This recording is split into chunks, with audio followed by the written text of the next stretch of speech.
Thanks for joining the Notorious Jawcast. I'm Craig Hemingway, Director of Strategic Growth for the City of Moose Jaw, and happy to be joined by our Director of Operations, Bevan Harleton, and our Manager of Utilities, Stacey Debrescu. Thank you both for taking some time.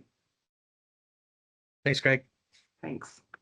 We are discussing the city moving to a private water and sanitary service pilot project to transition those services away from city crews doing that work to contractors doing that work. And Bevan, I'll start with you. What was the genesis of bringing this report forward to council?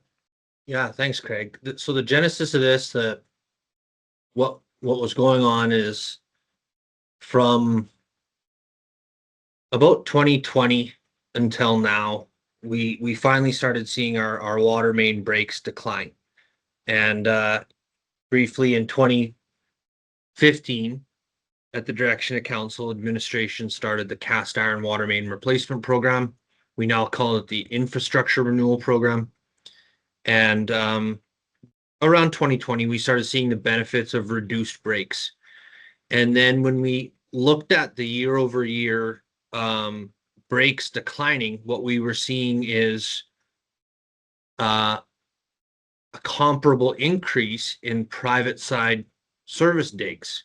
So a private side service dig being instances where Public Works goes to a residential property and participates in the construction to replace a resident's water and sanitary service. And that kept growing and growing, and up to and including last year, about 50% of our digs at Public Works are done to facilitate these private side water and sanitary service replacements. That's a result of Public Works just maintaining a service that it was asked to maintain. Throughout that evolution or throughout that process, it has come to a point where we're confirming we don't have a council mandate to put this significant amount of our resources into this work. We also just want to get Public Works back into their own world, and our own world of Public Works is city-owned infrastructure. So the genesis here is to push this work to the open market and to allow contractors to do this work through an approved contractor process. The city would participate in inspections, oversight, maintaining an approved contractor list, and then cost contributions for city replaced infrastructure that may result in one of these digs. But it allows Stacey and her team at the utilities to focus back on the infrastructure that we own as city stewards. Oh, well, thanks for that. And yeah, it's interesting you bring up, the cast iron, now the infrastructure renewal program. At the time that was launched, that was one of the many goals, besides fixing the infrastructure, was by having fewer water main breaks, our crews will be freed up to do all this extra work on and get back up to speed and get caught up on the public infrastructure piece. But Stacey, sounded like that hasn't exactly materialized in that fashion, because your crews are now doing some of this private service work. And so this change should allow that to go back. And can you talk about that and what that could mean in terms of our crew's ability to get to some of that public infrastructure and what those things are? Yeah, so our crews are looking forward to moving back into the public infrastructure. It is infrastructure that everybody is connected to and utilizes. We sit on a backlog. It's clear because our resources have been dedicated to other areas. This will give us the opportunity to start doing more timely repairs and replacements on hydrants, on valves, on catch basins. And as we know, with the new storm utility, now that we're looking into that area, we're finding a lot more failures than we realize, because we're turning resources in the general direction rather than specific direction to services. It will allow our crews to help support those areas as well. With alleviating that time and giving our crews the time, we can actually start working towards preparing for capital work to occur. For example, sewer repairs need to occur before sewer line replacing can occur. We'll be stepping back into that. So we're looking forward to being able to support more of the capital side as well as the general infrastructure on repairs and replacements. Yeah. And what do those backlogs look like, Stacy? Backlogs currently right now, the largest amount of backlog is sitting with our valves and our hydrants. Valves were roughly around about 17 that we have to fully replace. But we're 31 that also, a total of 31, some of those being repairs. We have about 9 hydrants that are full replacement requirement. We have 16 storm sewer repairs, 13 manhole repairs. Catch basins, we have approximately about 28 that need to be fully rebuilt. They're extremely old. They're built with bricks, and the leads are not in good condition. So with the support of this crew being alleviated from the private services, we're going to be able to address those issues. Well, there's a lot there. And can you talk about the valves themselves? Because when a valve breaks, like explain then what happens there, and then the time it takes and the effort for your crews to then fix a valve and the associated damage that can do. So it doesn't per se have damage in the moment. What it does create is an issue when we have a water main break, because we have to extend the area that we are isolating for the water main break. So we may have to take it another block or across an intersection, which then increases the amount of people that we are putting out of water. Typically when our valves break, fortunately they break open. They don't break closed. It's not unheard of that they'll break closed, but it's in most instances they'll break open. So they're not cutting off flow to anyone.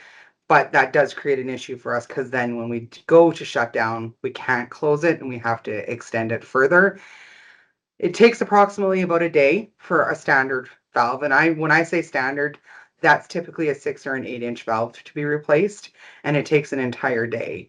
That would be like an 8-hour work period. Sometimes it can lead up to 12 hours, depending on the complications that we may run into within the excavation. So, Bevan, right now, when residents experience a failure on the water or sanitary line, they're calling the city to begin that process of getting it repaired. What is that process going to look like for property owners during this transition? Sure, that's a great question. I'll give you what I anticipate will be our starting point for the homeowner.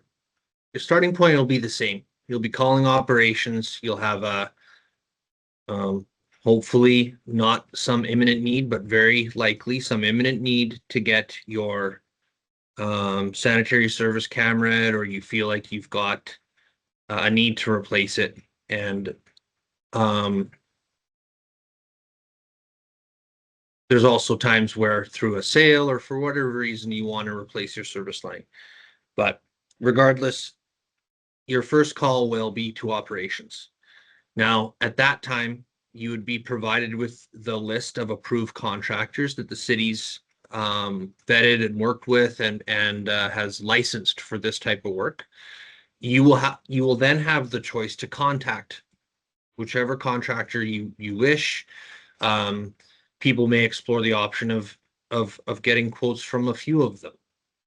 At that time, your selected contractor and yourself as the homeowner fill out a sewer and water agreement in participation with the city. From there, your contractor takes it away. The city's role is to provide inspection services to make sure the water connection's done right. And on Stacy's side, what we will do is ensure that the road's put back together correctly, and that after a period of time, if a sidewalk has been removed, we'll get that sidewalk replaced too. So this process will see the city owning the responsibility to ensure that the road's done right and that the sidewalk's replaced after a cut's done for one of these. What is the budgetary impact of this? That's a great question, and that would be why the crux of the reason of why we put this forward as a model to council, and why the mandate we have from council is a model. The reason we have received that direction from them is we're basically getting out of the way, and we are allowing the market to provide a service that the city was previously involved in. So until Stacy and I understand that market better, we don't have enough yet to form next year's budget. What I can tell you, certainly from limited to, Stacy's lens and Public Works' lens, we give her and her team a certain amount of operating business units to perform work on the underground side, reflected by the fact that 50% of her digs are over in this business unit. That money now funnels out. And in the same way that Stacy's excavators and her crews chase different work, the budget moves according to that. From early talks with Stacy and with finance, I don't believe that there's any distinct utility service increase. I think what will happen here is money moves elsewhere, mandated or not mandated, but as per what Stacy and her crews find and the work that they put forward. To me, the big win here is about the work and the focus of Stacy and her teams. Yeah, for sure. And so, yeah, I mean, the high level, it's contractors now addressing the private water and sewer infrastructure. Our public works teams can focus on the public infrastructure. Stacy, is there anything else that we missed talking about from your perspective? I think that just maybe mentioning the fact that we've had some issues with ease, right? There's been a lot of time and effort that's been put into the thought process of performing this task and moving it into the contractor's wheelhouse, and the process itself. We have refined it. We've gone over it. We've tried to ensure that we're making this turnover as easy and as efficiently as we can for the contractor as well as the homeowners. So we are still staying as a complete support to the homeowner, and we are still acting as stewards for the homeowners to do everything to protect them. At the same time, we are taking into consideration the work that the contractor's doing and trying to make it as easy as possible for them. Okay, thank you for that. And so we have, and again, it's right now, if you're a property owner and you have that failure of water sanitary, you're still going to call the city. It'll just be a different crew ultimately handling it at that point. Is that it? I think that's a fair way to represent that. It would still be your first call to the Department of Operations. I think over time, our approved and licensed contractors, as a reflection of the market, may through choice become folks' first call. But by and large, for the public, the primary will be these approved contractors, and you'll see Public Works out there on the road doing inspections and making sure the work's done right. Anything, Bevan, we've missed? I really like Stacy's point there, and the growth of this demand on Public Works has also put them in a challenging spot. So whether it's for development or response to homeowners having a private infrastructure need, Public Works has answered that bell. But the city's Public Works staffs are generalists. So Stacy's crew can go out and fix a catch basin, a hydrant, a valve. We can cut ditches. We install culverts. We put together maintenance regimes, which are going to blow those backlog lists up. We're starting to get eyes in front of our infrastructure needs. And I think it's been a great challenge for Public Works to try and manage this additional distinct service. I think that the homeowner will see a faster response through contractors because they are able to open and maintain a one-point contact sort of business. Folks can come in and provide this distinct service for this distinct thing. For the developer, I think that they will find an increased level of service. We execute the sewer and water agreement right off the bat. It gets passed to Public Works for inspections. And I think for Public Works, it gets Stacy and her crews back into the place where they should be. So I will echo Stacy's statement there that it has been a lot of work, and I'm looking forward to this change, and I'm appreciative that council put forward the direction for us to put this to get started on this model. I guess one final question. It's framed as a pilot transition. So is there a point at which we look back and go, it's now full time, or what's the review process like? I suppose, given that it's called a pilot, at budget, there will be discussion between council and administration to make this, to put the word permanent on it. But it does allow council to talk with us at budget and see what the pros and cons are.